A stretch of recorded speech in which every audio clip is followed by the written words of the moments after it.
গাড়ি পুরোপুরি রেডি। তো আমরা এখন বেরোচ্ছি। এই যে পুরো গাড়িটা আমাদের এখন পুরো ফুল রেডি। তো গাড়িটা তোমাদের দেখাই, একবার দেখো।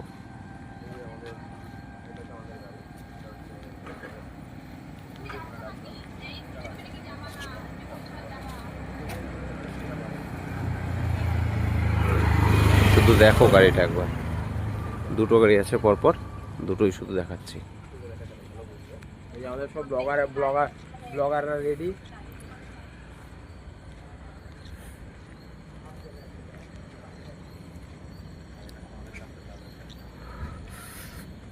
এই আমাদের এই দুটো গাড়ি, আমরা এখন ঠিক কল্যাণী, চাঁদমারি, আনন্দনগরের মাঝখানে এই জেএমটি আছে। তো এই জেএমটির পক্ষ থেকে আমরা যাচ্ছি গাড়ি নিয়ে এখন কল্যাণী থেকে খিদিরপুর। পাশে দীপকদাস সাইকেলের দোকান, জেএমটির আরও একটা দোকান হয়েছে, এই যে এটা, আর একটা এটা।